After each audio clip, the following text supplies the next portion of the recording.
Welcome to the Love Story Podcast. I'm your host, Ashley Green, where we are capturing the magic of every love story. I'm trapping all of the fruit flies in my wine. Can you stop doing the mic alone? There's been one fruit fly that was like the third wheel in this conversation. Look at your vinegar trap, too. And See, you take a bottle, and then you put the... Yes, so they can't get out. Put it upside down inside it, and then you make a paper cone so they can only get in, they can't get out. Or you would take like a water bottle and cut the top off and put that mixture in the bottom, and then take the top part and flip it upside down and duct tape it. They'll go in for the juice, and then they can't get out again.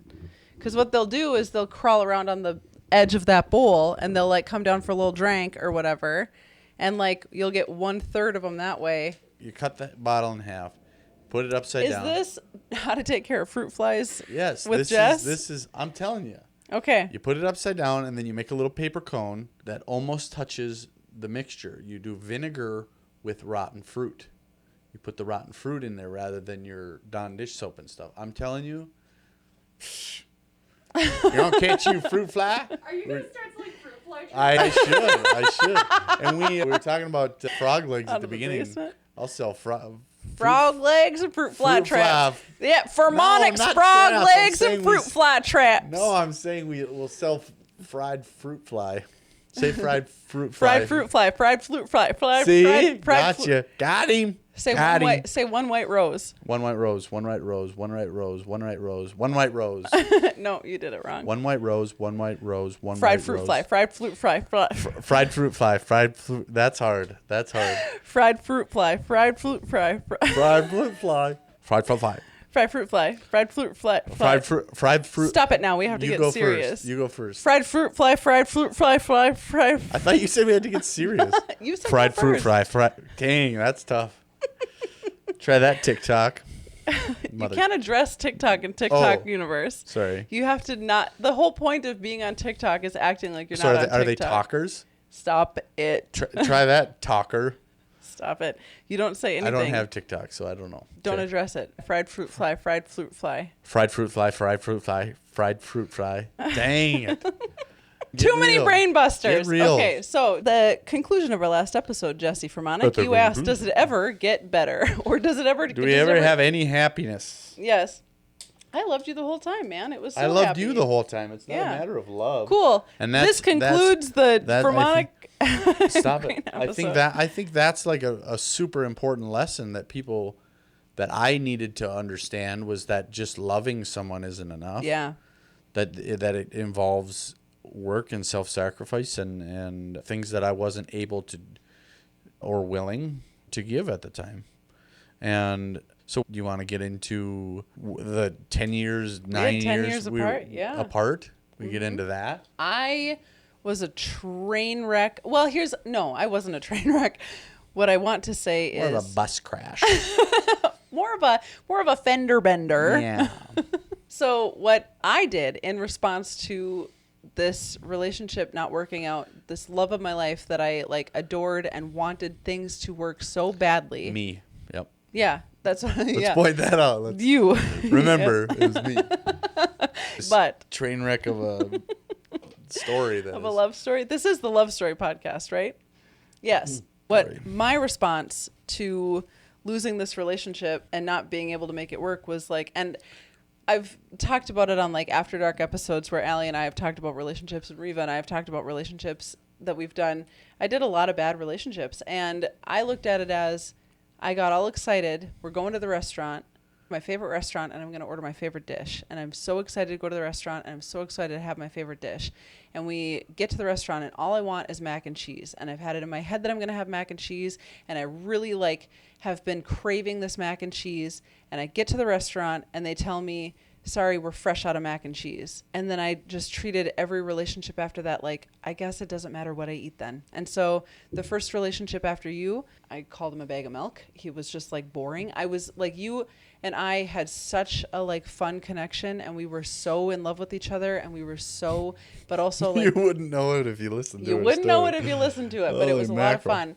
And it was like, but then it was like, I felt like I was on the crazy roller coaster, the high highs and the low lows. And so after that, I was like, I'm just going to be with somebody who makes me feel nothing. And it wasn't, I didn't jump right into a relationship right away, but my sister, so Allie had moved in, you moved out, and you moved one apartment building down. We had the apartment building here, and then packed up and moved to this apartment building here, and then you packed up and moved to this apartment building here. And that was so hard. I would walk to my car and I was like, I don't want to look and see if I recognize any new cars in the parking lot to see if like maybe one of those is like his new chick. We had like bumped into each other on Tinder. Like, I don't know if you remember matching with me, but like I was on Tinder and I saw you on Tinder and I was like, God, it was just like everything felt like a stab in the heart. And it was just like, whatever. It's interesting how that works. What? When you're on Tinder, it's a stab in the heart. Yeah, I didn't want you to be on Tinder. I was on Allie and I called it Tinder time because Allie had just gotten out of an abusive relationship and she was in a transitional house and then she needed a place to go. And so she moved in to the apartment. So it was me, Allie, Nora, Jacob, and Erica. Jacob, Erica, and I shared one room and Allie and Nora took the other room. And it was as much of a chaos apartment as you could imagine with Allie and I living together. But she was a good distraction and it was fun having her there. She and I, in the entire time that you and I were together, I don't think you met Allie one time because she was on her own chaotic, tragic journey. So we, like Allie and I were reconnecting and that was a lot of fun. If I'm going to do a relationship, doesn't matter. So then it was just, we'd go on Tinder time. We'd call it and we would just go swipe and like creep on people and whatever. And all of that was to explain Tinder time? Yeah. Holy. Anyway, stop it. Anyway, that's what we would do. Sit down, folks. You'll be here a while. Holy cow. I thought that was going somewhere else. Well, it's about to go somewhere else. No, that was really good. Thank you. So then, stop it. Thank you for that. The relationship after you was just a very bland, very generic, very baloney Oscar Mayer wiener of a relationship. Like it was just like Baloney's pretty good. Yeah, he was a human I baloney. said baloney's pretty good. You said yeah. Oh yeah. no, yeah, I don't man. like. I thought you were saying baloney is a good analogy for the human that I'm describing. Got it. Yes. I don't. No, nah, you're not missing much. But we bought a house together, kind of down around the corner after dating for like a little while, because I thought this is a means to an end. I wanted a house. I wanted a stable life, and I thought to myself, the way to have a stable life is to have a house and to be in a bland relationship, and like this is the American dream. And I was just in a relationship with somebody that I didn't feel anything for, in a house that I loved. I was trying to give my kids a level of stability that I didn't have. That's what it was. I was trying to heal little Ashley. I was trying to give my kids the stability that I didn't have. Oh my gosh, we're gonna have to do a podcast at like, a later time and be like, this is all the good stuff. But I remember because I had asked, because I was so close with the kids, they would call me dad. They knew who their father was, but they would call me dad, like I was stepdad. Erica was just starting to do it towards the end. I remember asking you if I could see them every once in a while. You said that I could. Mm-hmm. And, it's not like in the past 10 years I've gone from being this total dumbass. I had some insight at the time. I understood that I couldn't see them on a daily basis. I couldn't see, Yeah, but you asked me for one overnight a week. Do you remember that? No, I don't remember that. Yeah, you did. And I was like, that's 10%. I have 50% custody, and you're wanting one overnight in the 50% that I have? No, I don't remember that. You had asked for one overnight a week, and I was like, it felt like you were being difficult just to be difficult, or that you were being egregious just to be egregious or whatever. And it was like, it was hard. And I was like, I've got a biological father that I have to fight with for this stupid, and like now I'm like fighting with you who I love, and like I never really stood. I don't remember it that way at all. It was I remember it, and since my memory is the most accurate, and it's my podcast, and I'm the most important. Yeah. I remember it being like, it just felt like I would have settled for anything though. I remember it was 2016, New Year's of. Because I have a picture of Jacob and Erica at my apartment, my empty apartment. I think it was New Year's of 2016. I believe that was the last time I was able to see them at that time. And I remember something had happened. We had a pretty tumultuous ending of our relationship because there was a lot of stuff. I remember it being something. I don't remember what it was, and it doesn't really matter. But I know something had happened with that night that it was like something. But it was just like, I'm not doing this. And then you had seen the kids a couple of times and whatever. But you held that against me quite a bit. What? That I wouldn't let you see the kids anymore. Yeah. Mm-hmm. Yeah, I did. After that, I was just, I felt like a dad. I felt like they were It's tough. That's tough. Tough situation because I loved him so much and we were so close. And looking back, I get it. I get what you needed to do. But while you're in that relationship, your bag of milk relationship, I'm just sitting. He has a name. I'm just. I'm kidding. Kemp's. I remember being in that apartment. I was just sad, and it was. I mean, beyond. If I'm being honest, it was more about the kids than it was about the relationship. I know, and I resented you for that too because I felt like you were the love of my life, and I felt like we should have been able to make it work. And then it all came down to it's the kids are the thing, you know. And I was resentful and bitter about that, you know. That was rough. And then especially because at the time too, I was like, I'm not spending the rest of my life with my kids, and you're not spending the rest of your life with my kids. We're spending the rest of our lives together. I guess there is a level of me wanting you to understand where I was coming from. I do understand. Oh, okay. Well, then good. What are we fighting about? We're fighting? Are we? Is it? Should we be? No. You don't need to hit then let's me make all up. the time. Let's make up.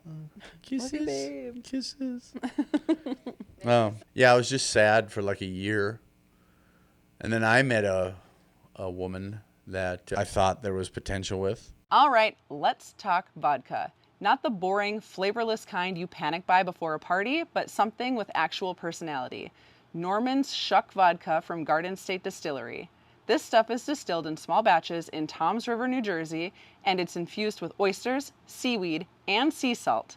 Basically, the Jersey Shore in a glass, minus the spray tans. They call it a dirty martini in a bottle, and they're not wrong. It's got this subtle salty brine, a little ocean breeze vibe, and a smooth finish with just a hint of pepper. Honestly, it makes your Bloody Marys, oyster shooters, and even your basic vodka sodas taste like you know what you're doing. Oh, and seafood? Forget it. This vodka was born to sit next to a platter of oysters. And because I negotiated like the feisty podcast host I am, you get 15% off anything from Garden State Distillery. Yep. The highest discount out there, exclusively for my listeners. Just use code LOVESTORY at gardenstatedistillery.com. You're welcome. Let's be honest. Most cookies out there are either too basic or too bougie, but Molly B's somehow nailed the balance. Bold, fun, and unforgettable cookies that actually taste as good as they sound. We're talking flavors like Be Cordial with chocolate and cherry chunks, Big Joe with fresh ground coffee and a hint of rum, Boba Doodles with Snickerdoodle and Boba Pearls, and everybody's favorite train wreck, the Hot Mess, with mango, white chocolate, and crushed hot Cheetos on top. I know, it sounds unhinged, but trust me, one bite and you'll be hooked. Molly's a single mom from Alaska who turned her kitchen experiments into a full-blown national sensation. Featured on Food Network, Martha Stewart Living, and even at the Grammy Awards. These cookies are indulgent, surprising, and absolutely addictive. And because I've got the hookup, you get 10% off your order. Yes, the highest discount they offer when you use my code LOVESTORY at mollybees.com. Stock up for gifts, hoard them for yourself, or both. No judgment here. Let's cut to, at this point, I had blocked you on everything. Yeah. Because I couldn't have any access to you. Because it hurt too much. It hurt too much to have access to you. I was so mad at you. I was so mad for like the relationship not working. I had to block you on everything. And then the timeline of all of this was, it's like, it's a bummer of, you know, the things that we would do, but also like, whatever, you know, I'll own it. I'll talk about it. I say we because you were a participant. We went through some. You told me, the chick that you met, you told me that you were like, yeah, I thought she was the one. I thought there was real potential with that one, and ended up getting her pregnant very shortly into the relationship. And then it's interesting being I don't know if interesting is the right word, but being a bigger man who, you know, because I did the boxing and the MMA stuff, like never on a professional level or anything like that, but on an amateur level, and had some proficiency in it. But to be a bigger guy that knows how to fight, to be abused, because she was abusive. She was physically abusive, and she would throw my shit, and I bought a TV. I was working at Desert at the time, making pretty good money, and it was like my first big TV that I had ever bought myself, and she threw the remote against the wall and busted it up, and one time she shut my arm in the door, and I said, ow. I said, ow, and she called me and so, yeah, there was real abuse there. But like I said, it's hard to be a grown man. It's hard to admit that it's abuse. I don't know what it is. Like it's this idea that, I don't know. You know what I'm saying? I do. Like you should be able to shut it down. Or something. Yeah. Or get over it. Yeah. Or don't be a punk. It's not like she's going to hurt you. And that's the thing. Like, I'm a heavyweight, and I've boxed at heavyweight and things like this. So I wasn't physically afraid for my safety. I wasn't actually thinking that she was going to, like, I would end up in a hospital or something like that. But it was still my biggest, for me. So by this time, we had found out that she was pregnant. And I'm thinking to myself, I am not going to be a father that stays with an abusive person just for the sake of the child. I just wouldn't do that. Being raised by my father, my mother was around, but the majority of the time was with my father. I always wanted to be a dad. I always wanted to, and it was like I wouldn't be an every other weekend father. I would never do it. Thinking of staying just because of that was like, no, I'm not going to do that either.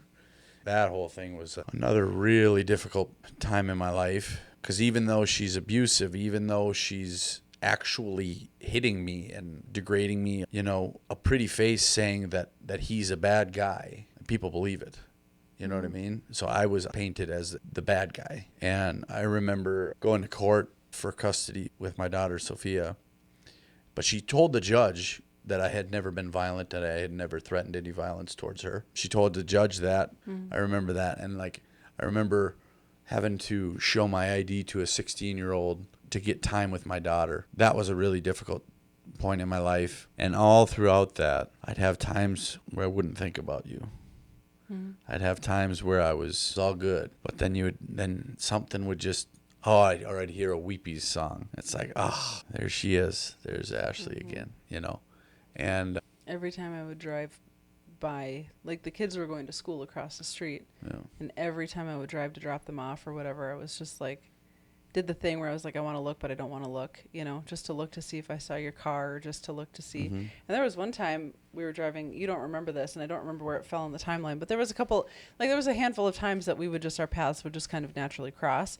And there was one time we were driving, I was driving, and I don't remember what you were driving. Impala? Red Impala? No, because you had the red Impala, then you had the Jetta when we were together. I had the white Jetta that you drove way too much. I loved that You car. put way too many miles on it. On your leased On my leased Jetta? I know, but it was a manual. Yes, but then I got rear-ended and they totaled the cars. I ended up getting out of the lease, so that worked out. But you put way too many miles on it. I loved it. You knew you were putting too many miles.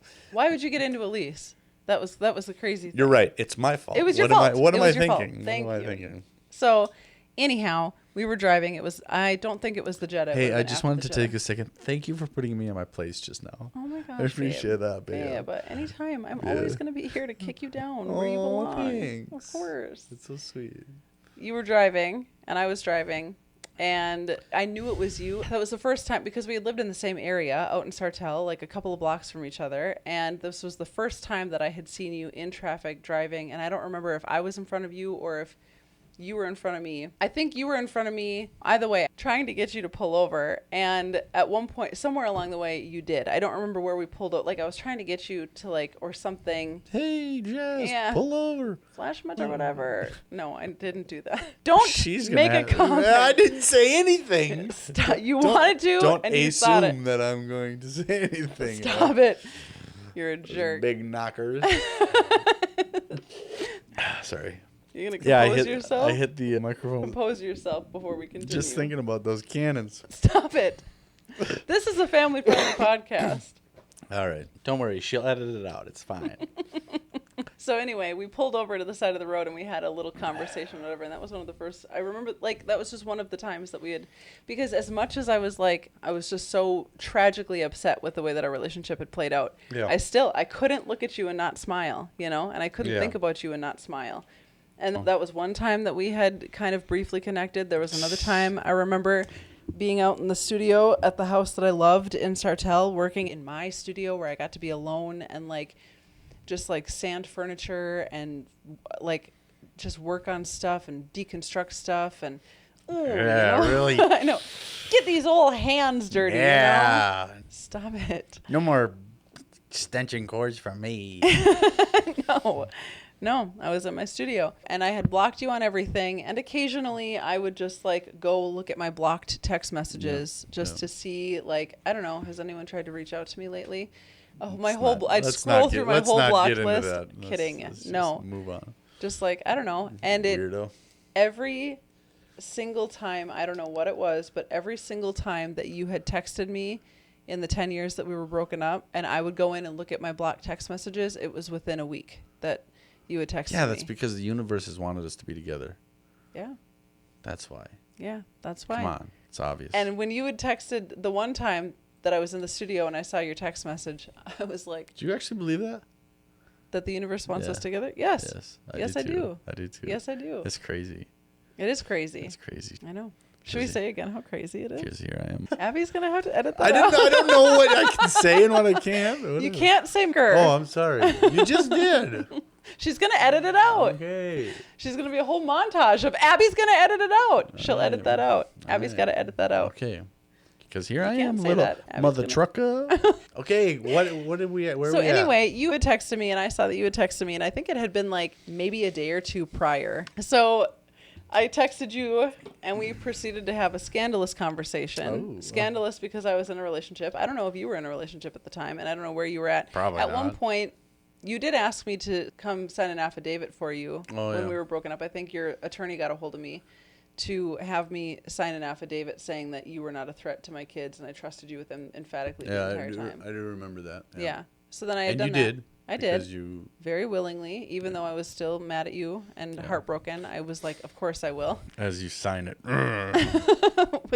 with a sad face. Yeah. But I did. Yes, thank you for doing that. Of course. Anything It for did you. nothing. No, regardless. Doesn't matter. I'm just kidding. You still asked me to do it and I did. No, I appreciate it. But then, yes, then you had texted me and we proceeded to have a conversation while I was in a relationship because I'm a trashy woman. No, because I'm in love. Because Kemp's didn't do it for me. Edit that. And yeah, so we talked and then I did go over to your apartment. There were a couple times that what did we do? we laid in bed and we pretended that we were in a bubble of time that existed only in that moment, and it was I have always really, loved you like stinking crazy. It was really hard to go over to your apartment and just to live. I had always said it was like time travel. It was like going back in time because every time we would reconnect, it was exactly the same. I hated when you would leave. Yeah. I hated being there thinking like I'm going to get busted being here or like whatever. I never wanted to. Ooh, did you get it? Squeeze the life out of that I little. got him. Good. I got him. You didn't show me. I went like that. I should, next time I'm going to use a rope. Sucker. A little mini noose. A moose. Anyways, we had these times of... Little pockets of time where we would time travel and go back to the people that we once were. Living in a time that We sound like terrible people back then. Listen, it was scandalous. But no, I get it. I get what you were saying. Yes, I would Because time travel. I remember those feelings just like, just a little bit longer. Just stay I a know. little bit longer. I know. Yeah. I went back to being blocked. Well, you were never unblocked. To be fair, we did email. To be fair. To be fair, we did email back and forth. Yeah, and I get so much guff for emailing you. But people like don't understand that that's literally the only way I could contact you. I know. It's like, geez, give up, dude. No, we emailed, and then I would get very poetic and email you all of my sad, broken-hearted thoughts, and then I would have to cut ties again. And then... I mean, correct me if I'm wrong. I was respectful of it, right? Yes. I didn't frickin'...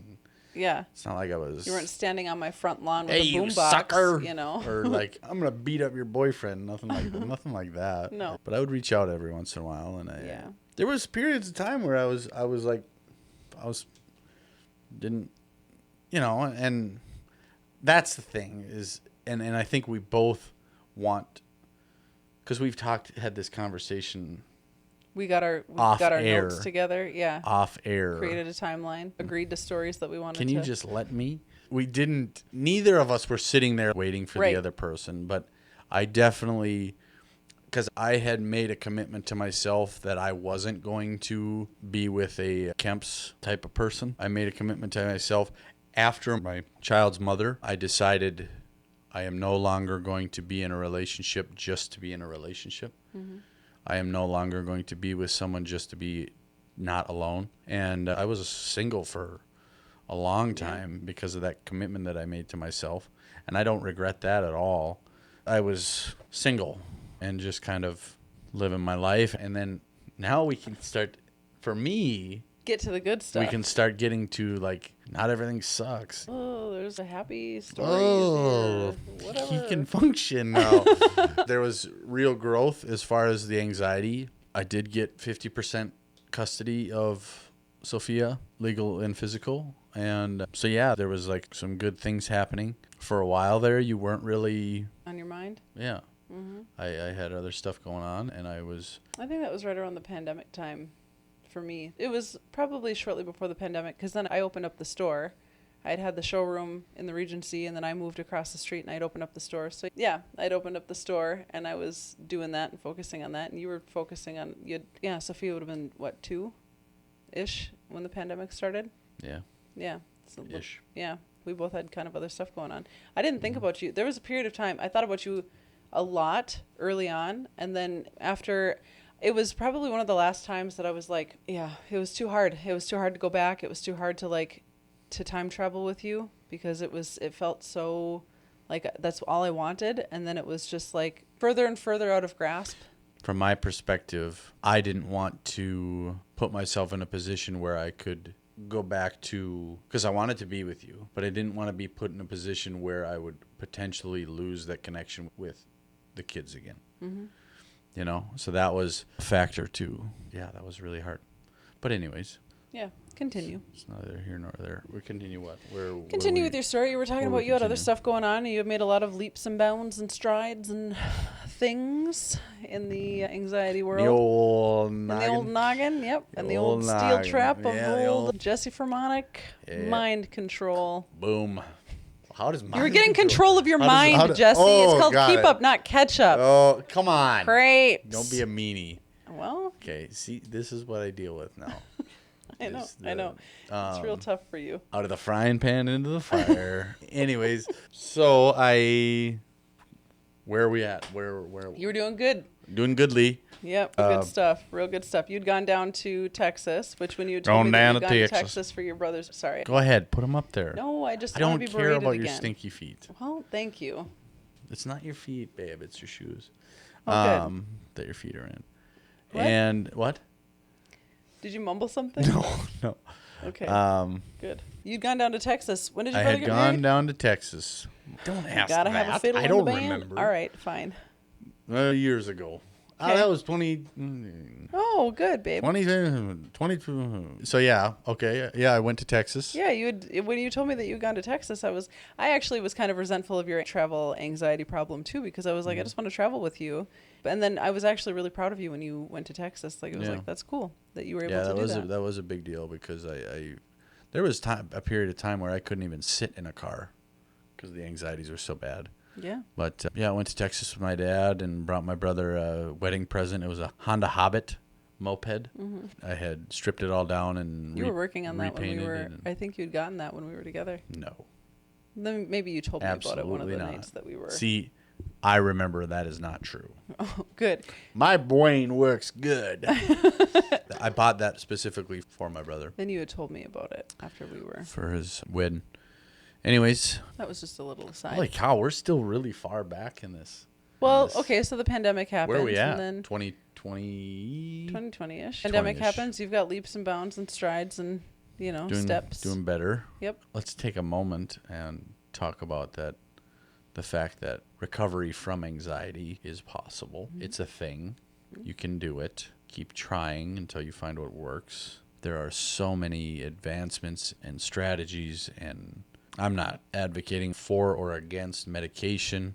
There was a period of time where I was on medication. I no longer am, but it's possible, and you can do it. I was at a point where I couldn't even sit in a car I remember I would take out the garbage at the apartment and I would have to walk along the building because if I went out in the parking lot, I would have a panic attack. Just so debilitating. I was searching for answers for so many years. You just got to keep trying, and you can do it if you just don't stop. I'm very proud of you. Well, thank you, lover. Anyway, so we went to my brother's wedding. You gave the greatest best man speech of all time. It was a pretty good one. You don't remember it, but it was good. Thank you for that. That totally threw me off. Do you want to I chime in? chime in. Number one? I was building the store and minding my own business. You and Sophia, I came to your apartment one time, and Sophia was a baby, and then you brought toddler Sophia to the store, the old location. You'd wanted to buy a plant. Yeah, it was like a mosquito getting after an elephant. You know what I mean? You'll Kinda wear 'em down. eventually It's a war of give it- attrition, yeah, boys. You'll eventually give Don't it give up. Don't give up. It's a war of attrition. diphtheria if you just keep working, you know? That's not where I was going with it, but Oh, sorry. You weren't, but yeah, you it's weren't fine. trying to You just infect gotta me with wear that. them down. Okay. I wasn't trying to infect you. Just trying to win you over. There's too many infections that are happening Okay, I'm between like my a- rash and I'm like a something else. I just a don't know. really hard worker. Anyways, Not everybody can have such a way with Holy words, Jess, but if mackerel. you stick with me. this is my first whatever cast podcast. Okay, guys, come on. I think this is probably the first time I've ever been recorded on a microphone. Actually, Wow. yeah. Wow. Like, No. You had to literally. have been recorded on a microphone For what? sometime in your life. For what? This can't possibly be the first time. I think it is. I can't think of any other Stop reason it. I would. Okay. I Sorry. don't believe you. You've never been recorded before. So, sorry, back to me. Of course. So yes, I was building the store, you and little Sophia, because you had tried to buy a plant. You wanted to buy a plant, and I was like, sure, I'll let you buy a plant. And you came into the store, and I was dating a different guy at the time who was like, he doesn't just want to buy a plant. And I was like, I don't know, I think he just wants to buy a plant. I'd probably say the same thing. Yeah. He doesn't want to buy this, especially if he knew my intentions. Yeah, I'm just you kidding. didn't want to buy a plant. I But you don't did buy a care plant. I care about buying a plant. You did buy one, though. It was always to see you. I know. And I was always grateful for the opportunity to see you. And then we didn't talk for a handful of years after that. But that was also an abusive relationship that I was in. And it was really hard to see a way out of that, being in it so deep. But you'd reached out. I was on the phone with Allie, and you'd reached out. And somehow you weren't blocked again. I was on the phone with Allie, and I was like, Jesse just texted me. And you just texted testing. That wasn't that long ago. No, that was, but it was a couple of years ago. But it was long after, like, Was it really? yeah, because I was Testing. Yeah, I remember texting you that. Yeah. And then you didn't say anything back. No, I didn't. I blocked you after that. What prompted you to text that? Just alone and No, it was never like that. It was never. You were always more than just don't be crude. a filler. Oh, that works. That's appropriate. But thank you. You were always more than that. I think that was why, because you had this element of Mystique. No, stop it. Just let me talk, will you?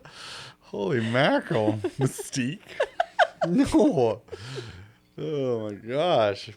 You had your element of protecting yourself. Yes. And I had the same thing because I knew that once you open that door, because we had so much chemistry and connection and potential and all those things, it's like the little, what's that movie? Is that National Lampoon's Las Vegas Vacation? have let literally no me clue. finish and then maybe you can help. Where there's the Waterworld. No, listen to Okay, me. I'm sorry. They're at the Hoover Dam, and then there's one little spray of water, and he plugs it, and then Tommy Boy. another one opens. No, not Tommy Boy. You know what I'm talking about? Where he I've seen an image of people Yes, plugging yes. holes So that's what and I'm rivets talking busting about. off. That's what I'm talking about. What does this have to do with our relationship? Because if I was to open the door And plug it with your if finger. I would plug the hole, things would explode. it would just kill. Oh my gosh! Holy crap! This is tough. This is really tough. I've been just desperate to stop recording this podcast I'm kidding. Oh my I'm so gosh. happy to be here. Clearly.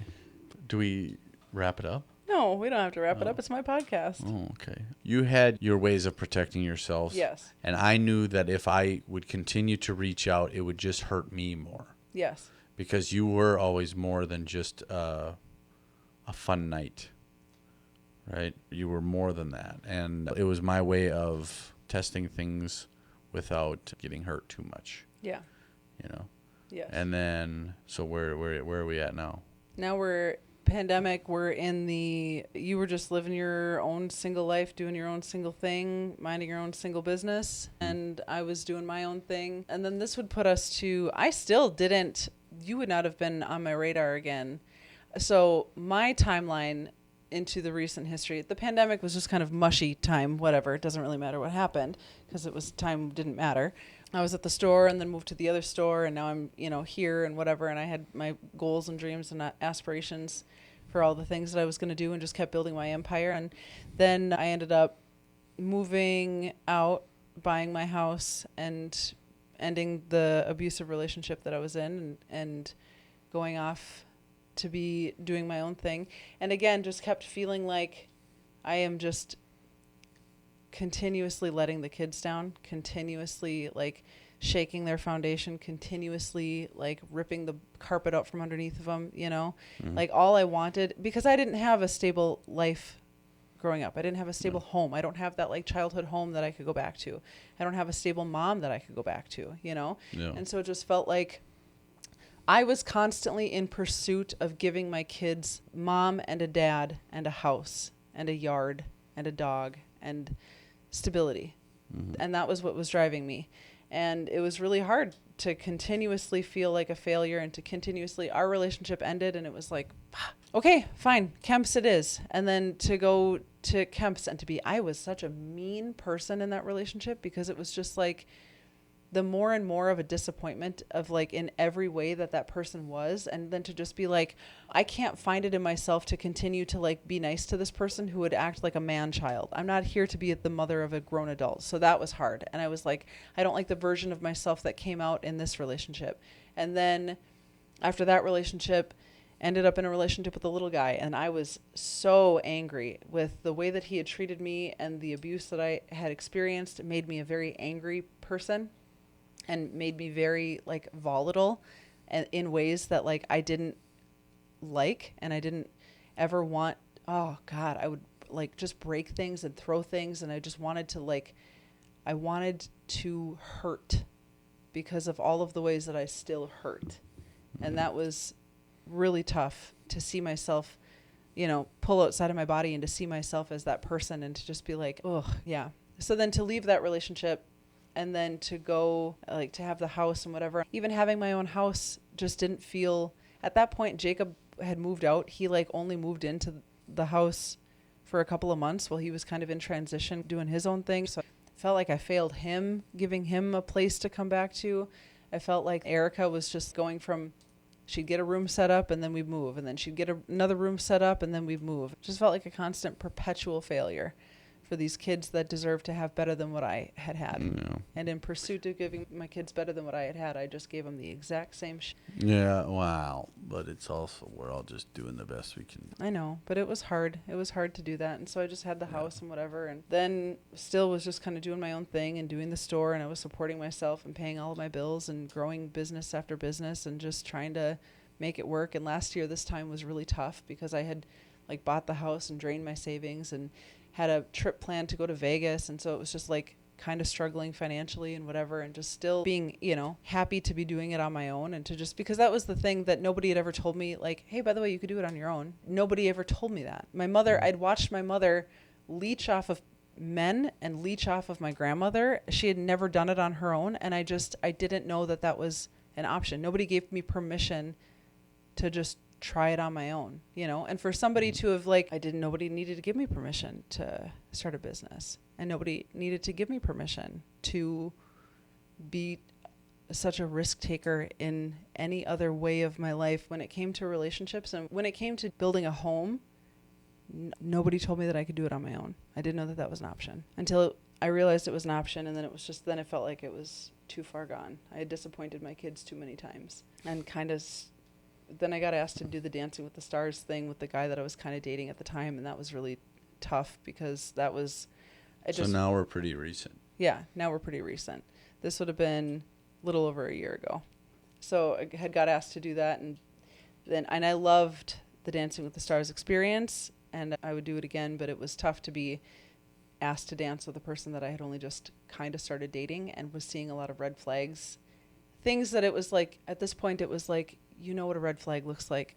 You've seen it over and over and over again. But it was a commitment that was kind of made, that was just kind of made, whatever. It was tough, whatever. From the sounds of, we took very different approaches to relationships at that point. Mm-hmm. As soon as I saw a red flag, I'd be out. Mm-hmm. I wouldn't, granted, I only tried probably 3-4 times in that whole time period. Mm-hmm. But as soon as I saw something that I didn't. Kinda, except for when we joined calendars recently, and I got all fired up today. Oh, yeah, you did. Yeah, that was a body pillow girl who flipped out because I had a body pillow in my bed. Because her love language. Don't cuddle me. You cuddle with me instead of the body pillow. And it's like, okay, fine, but you don't have to throw flip my body out. pillow. No, she almost knocked over my Norfolk pines. Oh. And you do that, and there ain't no coming back. Period. You know what I mean? Except you put her birthday in your calendar, Mm-hmm. and then I had to see that, and in the walk from the parking lot, where I didn't really care, but I got myself fired up in the walk from the parking lot. I didn't care, and then the more that I sat with it, I was like, ooh, now I really, I kind of care. You kind of sounded like Mickey a little bit. Ooh. Ooh, I kind of care. And then I was like, but it's not that big of a deal. And this was a moment of, there's a Mickey Mouse right above you. Ooh. Ooh. Where? Oh, yeah. I didn't care, but I kind of cared. I was just like, ooh. I think what it was when I verbally processed as I was spewing all of my, being kind of plucky. Yeah. What it was I had taken care to make sure that you didn't see anything that would have bummed you out. And I was like, ooh. So that's what it was. Yeah. But Got whatever. it. Yes. Relationship 101. Yep. Come and get it right from the source. Yep. Anyways, so yeah, I had a couple of. Can we get to the good parts? Yeah, now? trial relationships, blah blah blah. Blah blah. Mm-hmm. And we got parent trapped. yeah, your son Jacob. You weren't even on my radar anymore. I don't know, because you had asked me, would I have reached out to you? No, I don't think I would have, because I thought I was immune to it. Because you're stubborn as a mule. That's not That true. is and stop true. using equestrian references when you're talking about me. Why, Ashley? Why? Okay, let me cut it, and then we're going to get into part 3 will be the coming together. Okay. I'm going to cut it off that we were parent trapped. You know how some vodkas taste like regret in a bottle? Yeah, this isn't that. Norman's Shuck Vodka from Garden State Distillery is basically a dirty martini already bottled up for you, infused with oysters, seaweed, and sea salt. My listeners get 15% off, so go grab a bottle, shake up your cocktail game, and thank me later. Use my code LOVESTORY at gardenstatedistillery.com. Cookies shouldn't be boring, and Molly B's clearly got that memo. These are bold, gourmet, artisan-crafted cookies, like hot Cheetos in a cookie bowl. My listeners get 10% off the entire site at mollybees.com with code LOVESTORY. Go ahead, treat yourself. Your taste buds will thank you. Thank you for listening to the Love Story Podcast. You can subscribe to the show, and you can follow us at the Love Story Podcast on Instagram, Facebook, and YouTube. Do you think you have a love story for the ages? Do you think you have a love story that's like a meet cute? Or maybe you just have a regular old love story, but you guys have been together for so long that you don't even remember how you met? We would love to have you on the Love Story Podcast to tell your story. Every love story is unique. Every love story is special. And whether you think you've got a cool story, a funny story, or just a heartwarming story, or just a story of the everyday, regular old love, that's the kind of stuff we want to hear. Reach out at info@lovestoryweddingshow.com, and we will schedule a time to get you featured on the Love Couch. If you're not local, we have the capabilities of doing it digitally as well. So don't forget to reach out, info@lovestoryweddingshow.com, or head to the show notes.